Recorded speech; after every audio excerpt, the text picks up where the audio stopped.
Da-da-dum, da-da-dum, da-da-dum, dum. Da-da-dum, da-da-dum, da-da-dum, dum. Who's the black private dick who's a sex machine to all the chicks? Shaad, you damn right. Who is the man that would risk his neck for his brother, man? Shaad, can you dig it? They say this cat Shaad is a bad mother. Shut your mouth. I'm just talking about Shaad. He's a complicated man who no one understands but his woman. Shaad shaft. Da-da-dum, da-da-dum, da-da-dum, dum. Oh, this a old man show. Don't get it twisted. The Shaad might be a young man's content, but this recap is an old man show for sure. Cause my man Shaad, he's a complicated man when you think about it. Now I've clowned Shaad in prior episodes for some of his escapades, you know. But on the real, God bless the brothers who did some time, cause they did the damn crime. Trying to get their life together on that second, sometimes third or fourth chance, trying to get in where they fit in. That road, as I'm told, can sometimes be long and winding. The long and winding road that leads to your door.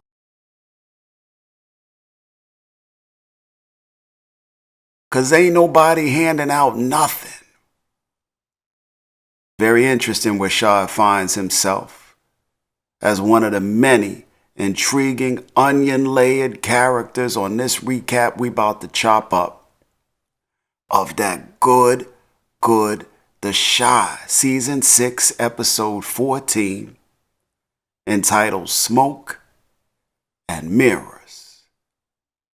First of all, welcome to Grown Movies and TV, with the grown man talking himself. I am your humble and most honorable host, Real.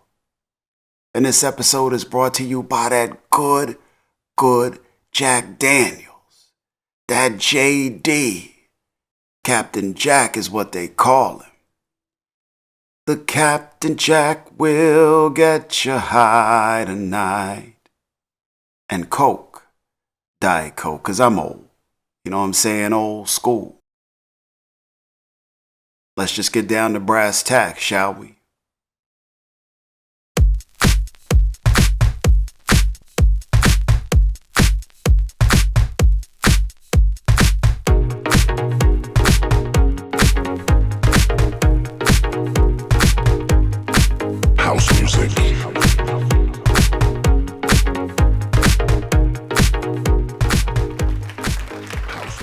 So we start this recap with Roselyn and Serena catching up, laying up, looking like the loving is good between the two of them, laid up on that Monifa.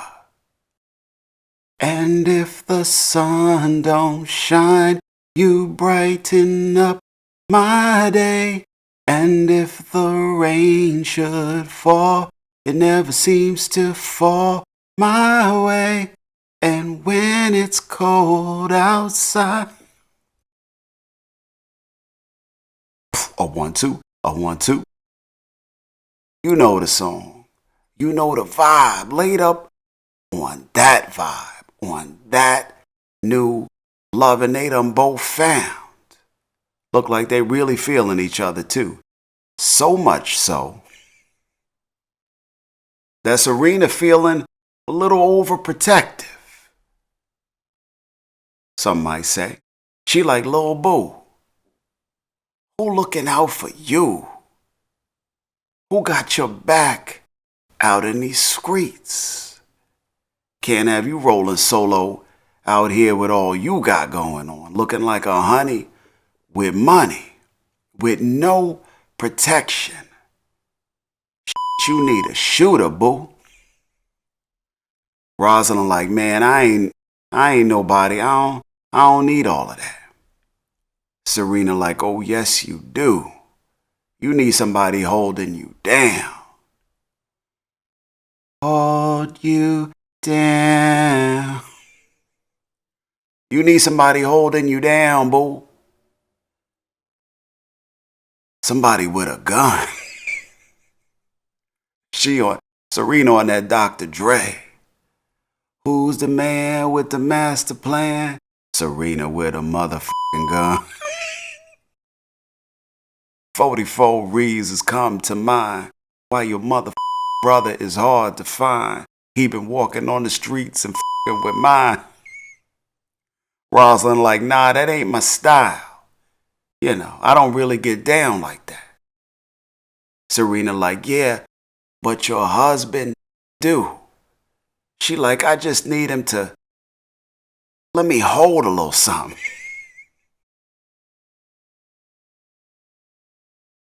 Everybody want to hold a little something, you know.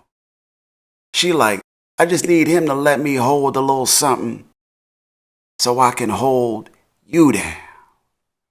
Loving so good at this point, Roselyn looking like Serena could have suggested doing kid parties in Clownface on the weekends. She'd have been with it. She takes Serena down to see Douda the next day down at his garage. Douda pops a trunk. Gat City up in that piece.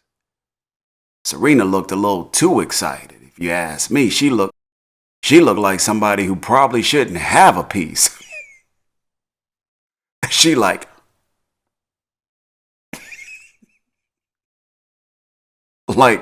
she never had one or was now reunited, and it felt so good.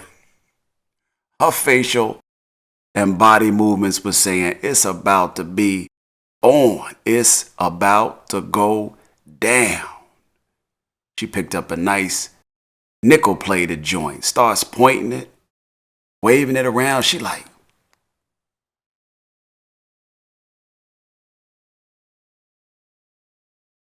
imagining herself as Pam Grier or some shit on that coffee, on that Foxy Brown.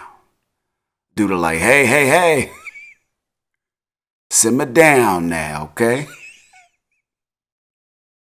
Simmer down, little boo. Serena tells Douda, your wife is safe with me. Douda like, I bet the hell she is. They piece up out of there. Now on the other side of town, Emmett and Kiesha about to head out to go trick-or-treating. Got a little EJ ready, little Ronnie ready. You know, they about to peace out as a family. Emmett and Kiesha dressed up in that Star Wars getup. Kiesha looking like Luke Skywalker, and Emmett appropriately dressed as the dark side of the damn force. I don't know who the he was, but his was in all black, looking like young Lord Vader. Before they peace out, Nuck shows up. Looked like Alicia's security detail finally decided to show up also. They checking Nuck at the door. Nuck come in. They tell Nuck they about to go trick-or-treating. He like, smooth, that's why I'm here. He like, we going trick-or-treating. That's my little son right there. Now Emmett ain't feeling this at all. He like, well, you can't go. You ain't got a costume or nothing, so there, you can't go. Nuck pull up his shirt, he like, displays the gat. He like, this my costume. I'm a gangster, homie. And not just on Halloween, you know what I'm saying? You know how we do it. Ain't nobody sticking us for our paper. or our Twizzlers tonight. Now let's roll. They go out. Night appears to be going okay. At some point, Lil Ronnie start to make a fuss, 'cause he didn't get no Sour Patch Kids yet at none of the homes they went to, you know. Kids loved them Sour Patch Kids. And they about to be done with trick-or-treating. Nuck like, oh, I'm about to Amazon Prime one day ship a gang of Sour Patch. 'Cause my little son gonna have everything he want. And if I got it and he want it, he gonna have it. Kiesha and Emmett tell Nuck that they don't parent like that. They don't reward tantrums and encourage the spoiling of kids, Nuck like, shoot, well, if white kids can walk around here spoiled, then Lil Ronnie can too. They piece up out of there. Now, Nuck is in on all of this whole being Big Poppa, being a daddy type thing. Catches up with Kiesha at some point later, getting a little rap while he on his supervised visit with Lil Ronnie. They keep Nuck to the living room. They don't let Lil Ronnie leave with Nuck, not just yet. Ask Kiesha if she okay with him being the father. Nuck does. He feeling responsible a little bit for giving Lil Ronnie sickle cell and all. Kiesha like, stop playing. I prefer you over the prior option. Saying Nuck my baby daddy rolls off the tongue a lot smoother than saying whoever the her kidnapper abuser was.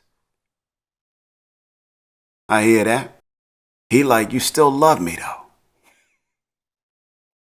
Nuck be habitual line stepping. She like, I don't love you like that. He looked disappointed as a mofo, didn't he? Like he was expecting a different answer. He get a call, piece up out of there. At some point, Nina and LaPortia getting a rap. Look like Nina hit LaPortia up for that date night after all.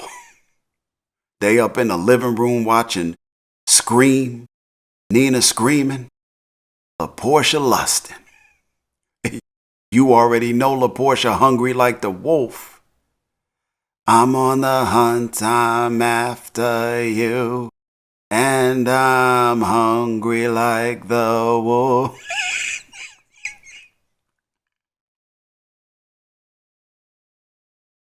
LaPortia stay hungry, trying to get some.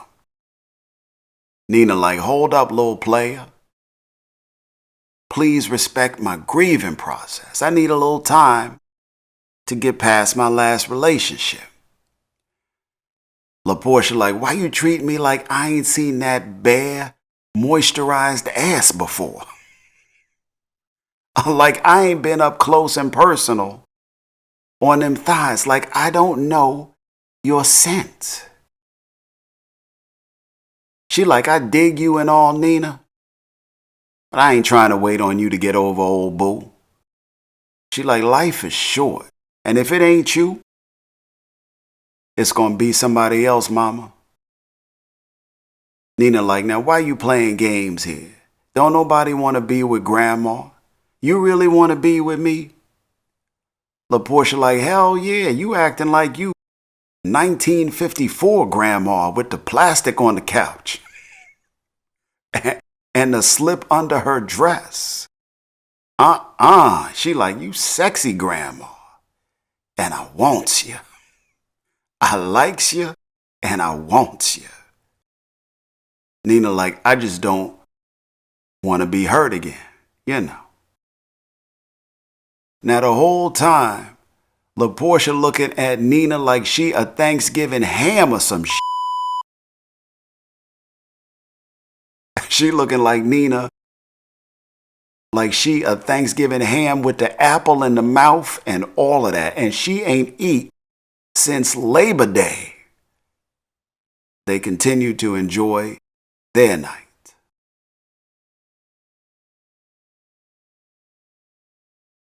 Meanwhile, Emmett down at Smokey's, getting a rap with Damien about them books again. Darnell comes up in the spot, pulls Emmett to the side, tells him he needs him to hire this cat that did some time for his brother Damien. Told Emmett he owed him a favor. Now I know Emmett was thinking, well, then you hire him. You got an opening, don't you? Because last I heard, Shaad was now doing odd jobs for Alicia, with Alicia. And hire him Darnell could have. Because that cat came to Darnell looking for work. Darnell told him he wasn't hiring. Was quite rough with him actually. Keith is what they call him. Darnell told Keith, look, I put money on your books when you needed it, all right? So we even. That's the least he could have done. Y'all know. Darnell told Keith he would see what he could do, which is why Darnell is now down at Smokey's with all the smoke. Emmett tells Darnell, well, he looking for a janitor. And soon enough, Keith is hired. Up in Smokey's sweeping, mopping, janitor type shit, you know. Face to face with Damien at some point. Damien looking for some convo, you know, because they used to run together. But Keith wasn't on that time.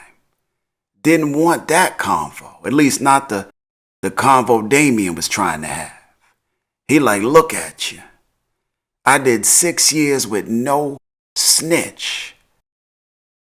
Because your pop said you was going to be something. And here I find you going nowhere fast up in goddamn Smokey's. Up in a chicken shop that got shot up. Yeah, I heard about Smokey's. Keith moving with that hate in his heart, you know. And most stand-up cats that do what he did, you know, move around with no snitch, do that time on, they do that on GP. Because they stand-up cats. But I hope that if they lucky with the right setup, come home and get blessed for that valiant effort.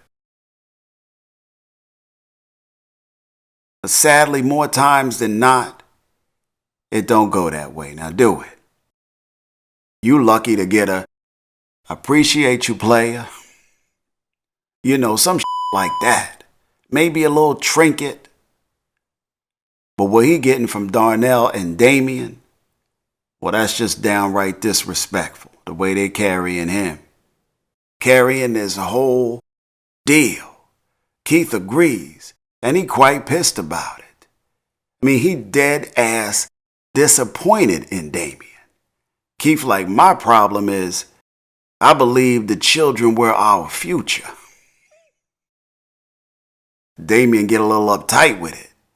He like, you ain't just gonna waltz up in here and make me feel bad about this shit every day. The hell you are. Mofo what?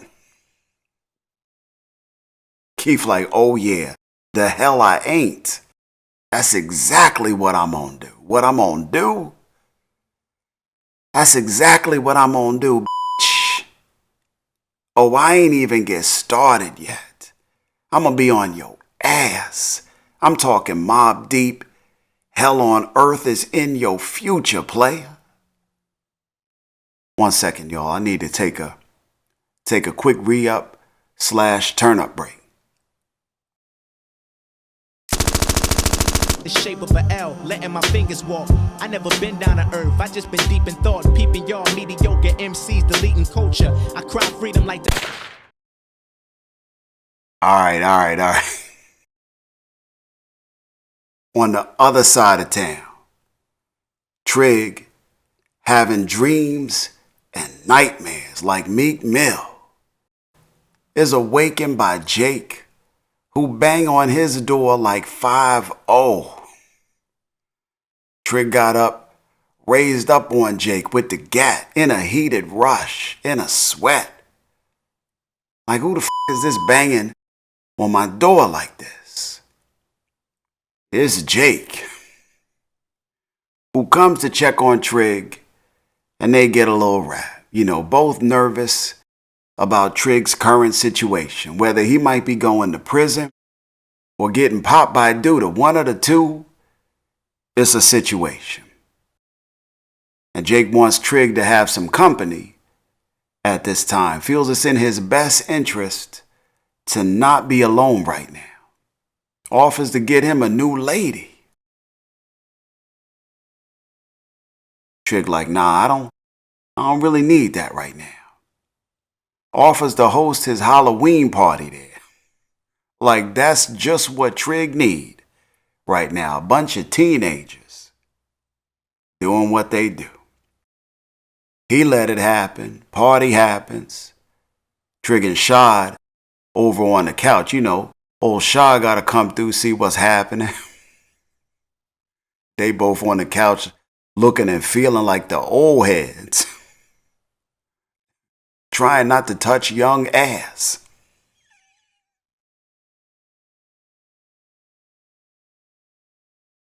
Shaad talking about he looking to get a game of spades going. Mofo with who? Poppa come by, talking about he can't stay. He got to host an event at the church. But you know, he just wanted to get a look around, see what's what.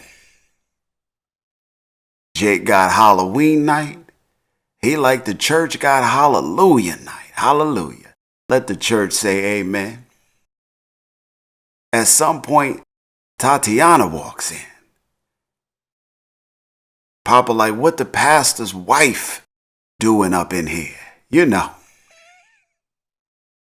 What's she doing up in here? And Jake like, oh, she just offered to buy some chips for the party.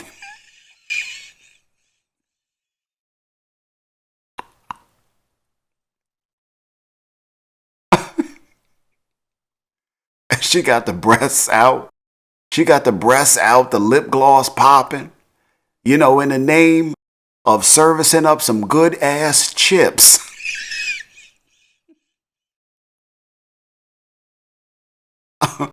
Poppa like, I could have brought you some damn chips. What you like, Utz, right?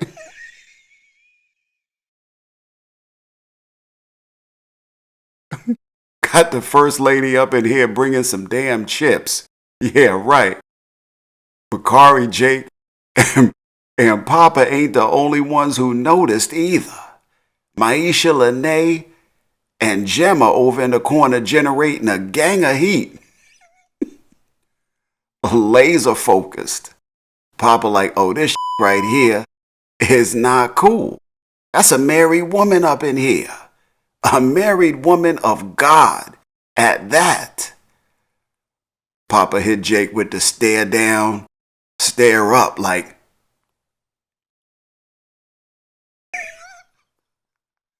And then he walked his ass out. Pieced up out of there. Now after Trig convinces Shaad that breaking out the bicycle playing cards would not be a good look, they get a little rap. Shaad tells Trig that despite all that happened, Alicia changed his life. Sounding like since Shaad got out of prison, Alicia's done more for him than Trig. And Trig takes a little offense to this. He like, just cause she gave you a job and a 1973 shaft coat, don't mean your life is changed, player. Trig like, I looked out for you. Took you in after prison. Gave you a place. And at some point I offered you a job. I offered you my friendship. Shaad don't want to hear it. Told Trig Alicia held him down. Then told him the only reason Alicia f***ing with him is cause of him, on the strength of his stroke game. His top flight security tactics. That's some top flight security of the world right there. That's the only reason why she f***ing with you, cause she with me. Shaad piece up out of there. Now Bakari must have had a little too much to drink at this party, cause he get to telling the crew how 48-year-old Coogie came to him in a dream. Bakari, that's some shit you need to keep to your damn self.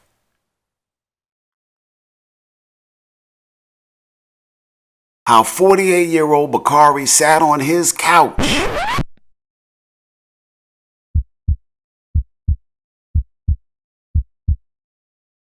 Lene trying to be supportive. She like, tell him what he said, boo.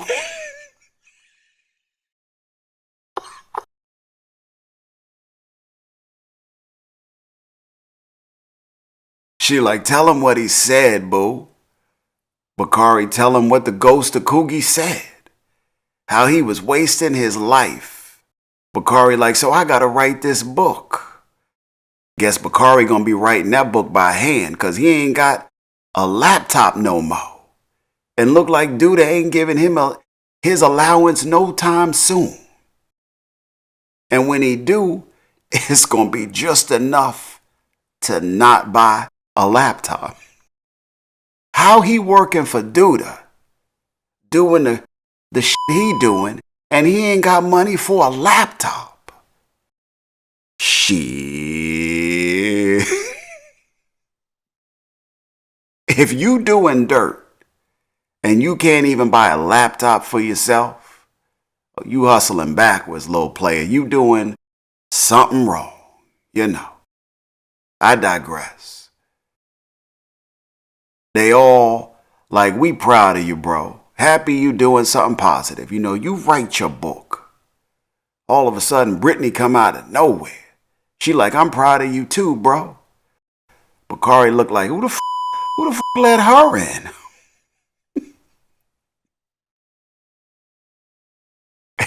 He looked mad as a mofo. Jemma like, well, that's my weed man. Jake like, I got weed though. So what the f is you doing, Jemma? He like, see, that's why the pastor wife here. Cause you be doing like this. Now Bakari ain't feeling his sister at all. Cause he knows she gotta be or be close to Douda's rat bastard. At some point later, Maisha and Jemma get in a rap. Maisha tell her she gonna take a little break from the music, you know. Cause it's feeling too much like a job.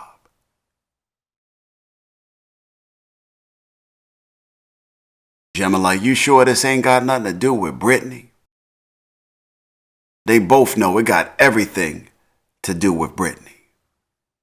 Jemma was off her initial duties, got too big, got too distracted, too fast, sneaking out of studio sessions with Brittany to go eat sandwiches without Maisha. At Maisha's suggestion that they go eat sandwiches.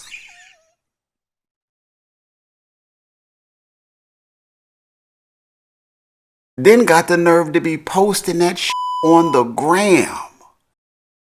Oh yeah, it's got everything to do with Brittany.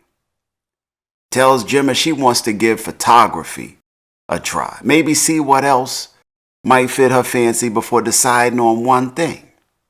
And Jemma getting her reality check. Her reality check that this managership, this not going to school ship might have just hit a rock. Jemma says, well, maybe she can take some pics of Brittany, you know, as a paying gig. Maisha cool with that. And at some point, she let Maisha get that photo wrap. They looking at pics. Jemma like, ooh, these came out good. They like, Brittany, come check these out. But Brittany up in there in her feelings. She ain't feeling nothing right now. But how Bakari dissed her at the party, and she ain't liking it. Eventually tells Jemma and Maisha that business. Tells them that she works for Douda. and her job is to spy on Bakari. Jemma like, is that where my money for the apartment came from? Am I going to owe Douda some ass? I don't want to owe Douda no ass now. Brittany feeling bad about it. They like, you need to tell Bakari. She already know that's not going to go over well. And how could it? Let's go back to Poppa for a sec. Big Poppa. Now when Poppa left Jake's party at Trig's, he went over to the Hallelujah night. That joint looked poppin' too. But it had some gospel gangster music coming through the speakers. That joint was like, I need a prayer. Somebody pray for me. I'm about to pop this. Somebody pray for me. Got the N-word popping off. It seems quite counterproductive to me, but that's just me. Poppa get on the mic, addressing the crowd of folks that's up in there for Hallelujah night. He like, thanks for coming out. He like, we got pizza. We got prayer. Uno gonna be popping off in a few. Mofo's playing Uno on Hallelujah night. He like, we even gonna have a praise off at midnight when the devil's hour hit. A praise off. Now I'm not laughing at the effort, because God bless. I'm just embracing my heathenism,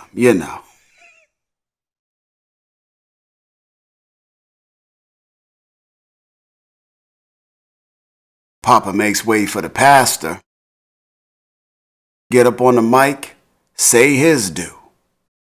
Pastor start lying his ass off. Soon as he get on the mic with his hypocritical ass, he like, you can't drink from the cup of the Lord and the cup of demons. This cup right here.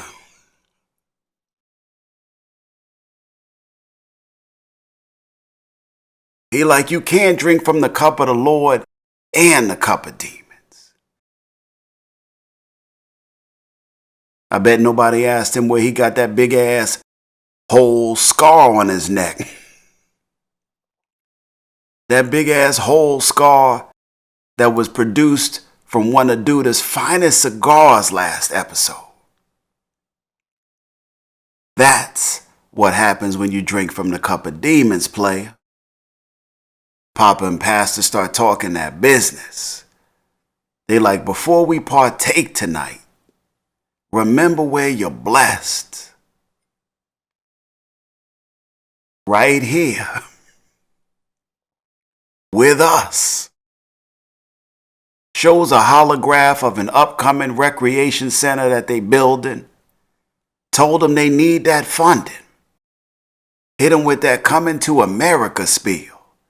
Told them they like the kind of donations that jingle. But they'd prefer the kind that fold. Them dollars. Where them dollars at? Where them dollars at? Where them dollars?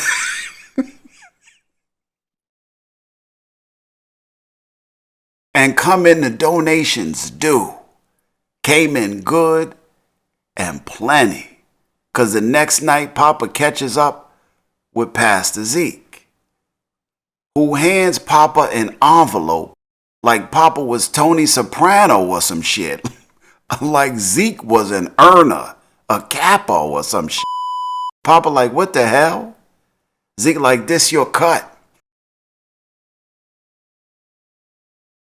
Who the f*** at church getting cuts? He like, go on and take this blessing, player.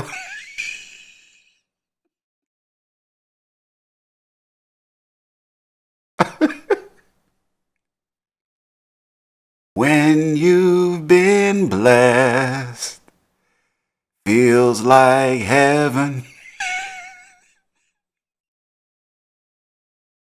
told Poppa to take this cut of the money they donated for the church renovation.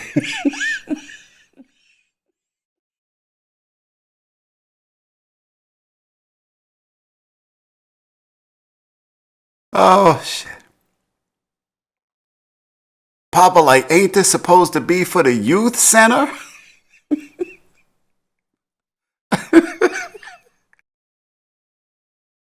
Zeke like, man, say less.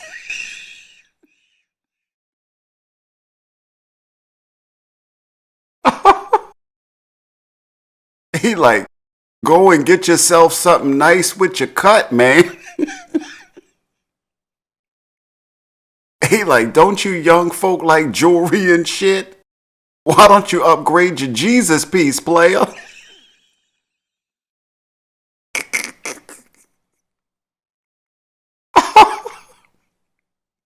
You know, rock that shit out.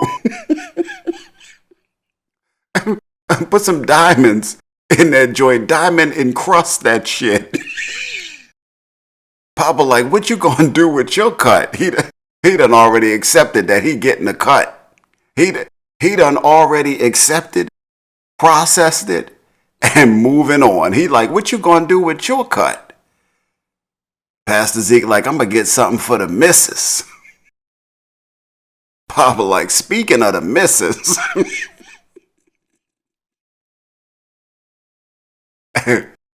He like, do you know where your wife was last night?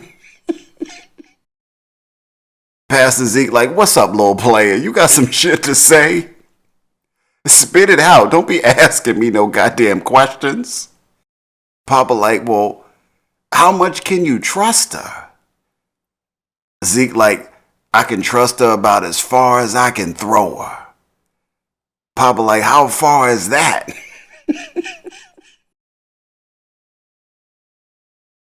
It's only a matter of time for this lot right here.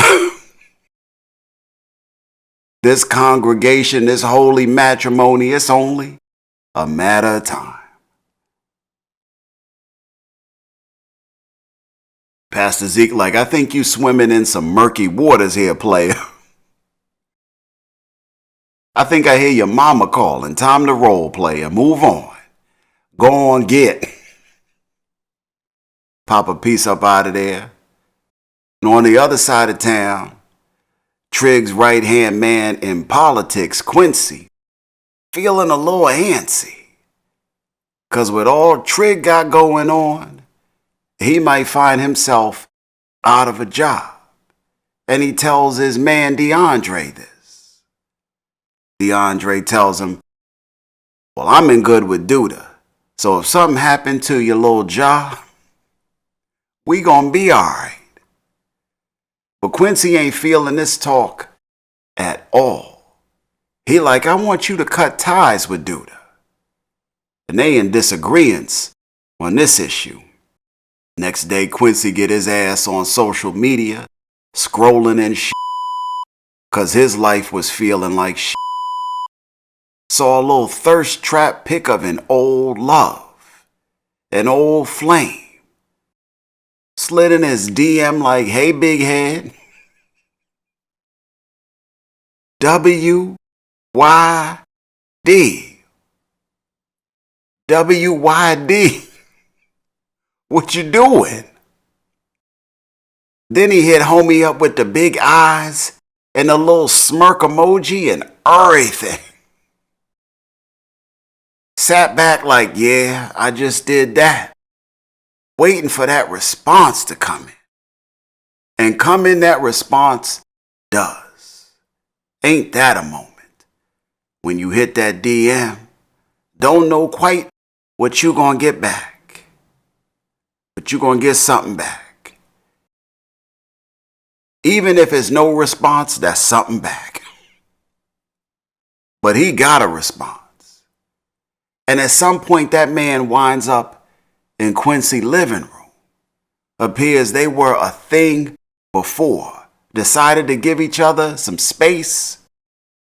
And now they here. Ain't much talking happening. They get to doing they thing. some point later sleep it off, butt ass naked on the couch, just laid up, all up on the white furniture. Quincy know he wrong. So I creep, yeah, just creeping on the down low. Creeping on the down low for real. Meanwhile, up at the St. John residence, Marcus and Tierra up in the crib. Tierra up in some PJs, laid up on the couch. But Marcus about to head out unexpectedly and undiscussed with Tierra prior, so it seems. He trying to head out and go watch the game with the fellas. She like, we didn't discuss this. Do you have to go? He like, nah, I don't have to, but I'm gonna. You know, man wants to have a little time with the fellas. Nothing wrong with that. She like, well, what if I'm gone when you get back? Will you miss me? You know, she being playful, but somewhat serious in wanting to know his answer. Marcus gives that ass an answer she didn't want, one she wasn't expecting. He like, well, if that's all it takes for you to be gone, you need to stay gone. What the hell are we doing here? If me going out one night is a deal breaker, this shit ain't right. He peace up out of there. She wasn't feeling this response at all. He come back in some hours later. She already got the wine out. You know she had the wine out. Because you know, next to a diamond, wine is a woman's best friend. I didn't say a girl. Wine is a woman's best friend. Don't you know, Bola is a girl's best friend.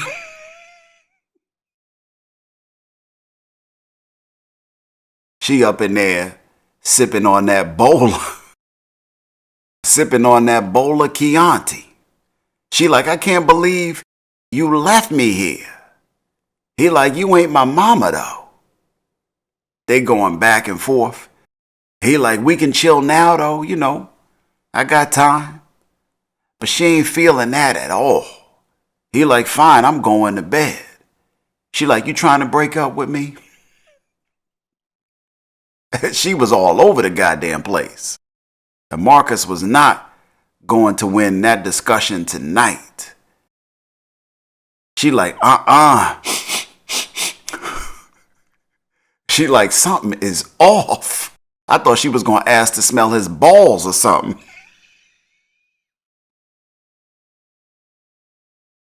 He like, ain't nothing off. I just need a little space sometimes, you know. She like, well, maybe you need to be single. Look like Tierra might have had a bad day at the job or some shit. Or maybe it's just the fact that Marcus's outing probably seemed to come out of thin air, like out of nowhere. And maybe it spooked her a little bit. He like, maybe I do need to be single. She takes off up out of there, headed to the bedroom. See what she did there? Now, if he want to get that rest in their bed, which he said he did, now he gonna have to deal with her, who will already be there, ready to continue that bullshit ass conversation. See how she did that there? Now, if his ass is smart, he's sleeping on the couch. Douda down at the Douda Lounge on the other side of town having a cigar. The professor comes in. Seems like they have some type of acquaintance of sorts, you know. Appears they went to high school together, Douda and Professor Gardner. And they on a first name basis. Douda like Elijah. Professor Gardner like Otis. They both got some old ass names. Old Otis. Professor Gardner like, I don't appreciate you busting the children laptops and all, you know. You a little bully. You always was a little bully. They have a little chuckle about it, you know. Professor Gardner tells Douda he ain't changed. But he need to let Bakari go. Ruffles Douda's feathers a little bit. Told Douda he had potential. And that he didn't reach it.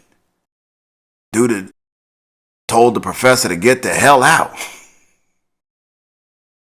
Next day at class, Professor Gardner tells Bakari they need to slow down on the book process, you know.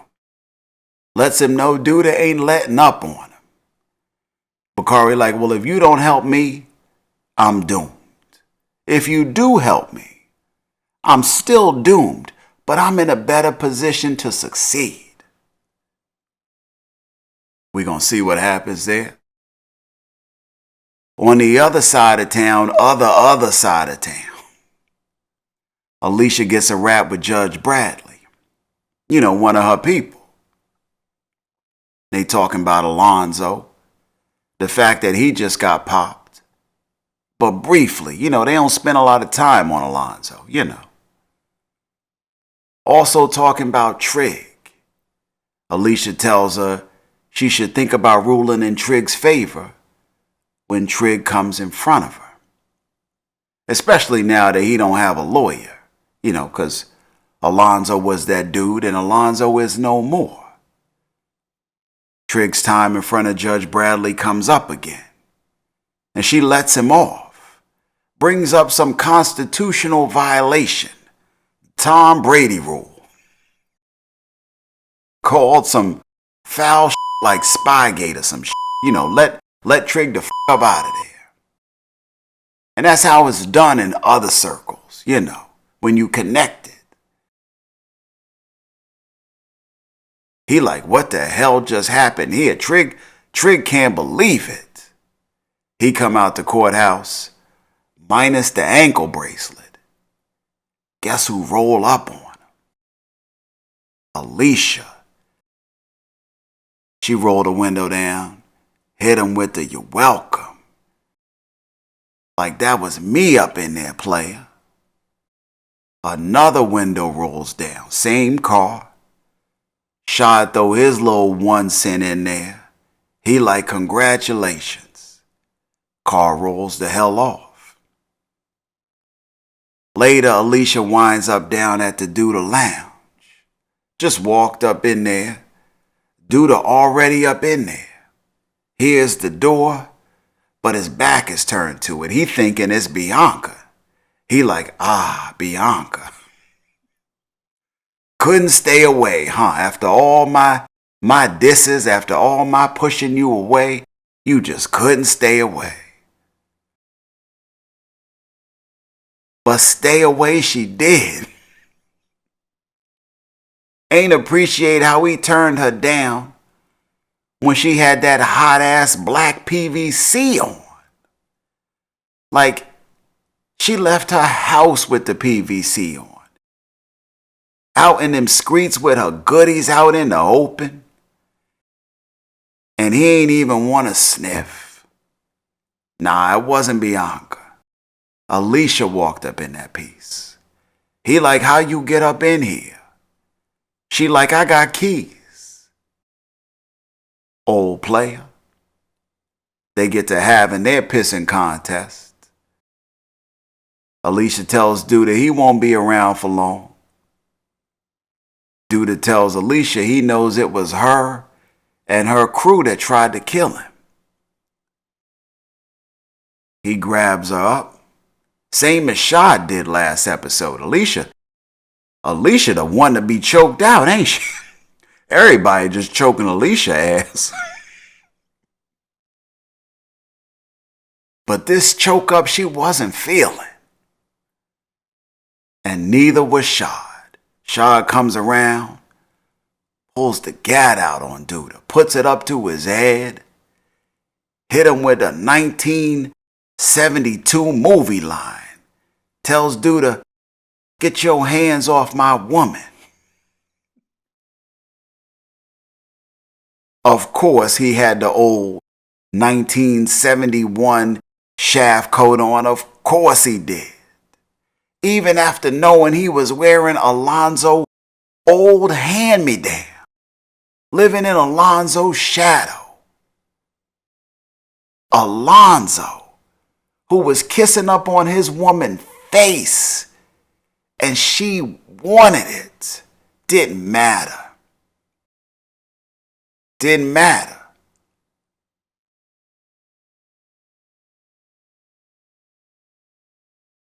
Don't know what that whole thing about running up on Douda was about. I mean, they could have deaded him right then and right there, but they pieced up out of that joint. I don't know what the point was, but you know. But guess who's back? Guess who back? Back on top. Shaad. He came to terms like a mofo with who he was at this moment in his life. Had the 1974 jacket, the shaft jacket back on, and all of that. That shit was on and popping. Shaad was before walking in another man's shadow. And that man was the lady in his life's ex. But hell, before that, he was selling Donkey Kong cartridges and hockey jerseys on the sidewalk outside his lady Deja's lawn. Nah. He ain't going back. Shaad is not going back. Found himself sleeping outside in his car with no security. He ain't going back. And now that man who put them lips on the side of his lady's lips, right in front of his non-believing eyes, is now a faded picture in a broken glass. Well, ex or not, somebody got to pick up the slack. Because this shaft coat ain't going to wear itself, you know. And as long as he's needed, required, appreciated, who the is he to deny his destiny, his future, his seat next to the top? This cape, this coat is his identity. Let's be clear. This 1972 shaft coat is Shaad's identity. And taking that coat away from Shaad is like taking his manhood away. It's like cutting his balls off. It's like reaching into a dog's bowl while he eating. That's some shit you don't do. You can't do. This is Shaad's element right here. And this is who he is now. Hell nah, I ain't mad at you.